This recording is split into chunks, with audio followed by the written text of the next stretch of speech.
Hello, ರಮೇಶನ್ ಮನೇಲಿರೋ ಕೋಳಿ ಸುರೇಶನ್ ಮನೆಗೆ ಹೋಗ್ಬಿಟ್ಟು ಮೊಟ್ಟೆ ಇಕ್ಕುತ್ತೆ.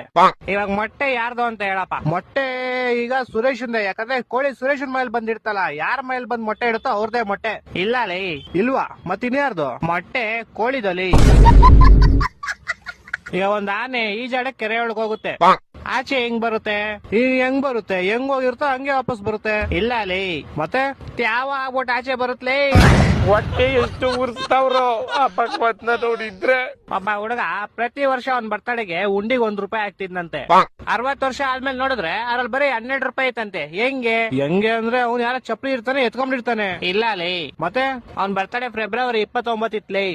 ನನ್ನ ಮಕ್ಕಳು ಒಂದೊಂದಲ್ಲ. ಓಕೆ, ಲಾಸ್ಟ್ ಅಂಡ್ ಫೈನಲ್ ಕೇಳ್ಕೊಂಬಿಡು. ಹೇಳು. ಒಬ್ಬ ಹುಡುಗಂಗೆ ಹೆವಿ ಶುಗರ್ ಇರುತ್ತೆ, ಡಾಕ್ಟರ್ ಅವ್ನ್ಗೆ ಸ್ವೀಟ್ ಬಿಟ್ಬಿಡು ಅಂತ ಹೇಳ್ತಾರೆ. ಅವನು ಲೈಫ್ ಪೂರ್ತಿ ಸ್ವೀಟ್ ತಿನ್ನಲ್ಲ. ಯಾಕೆ ಹೇಳು? ಇದಕ್ಕೂ ಯಾವ್ದೋ ಉಲ್ಟಾ ಸೀದಾ ಆನ್ಸರ್ ಇರುತ್ತೆ.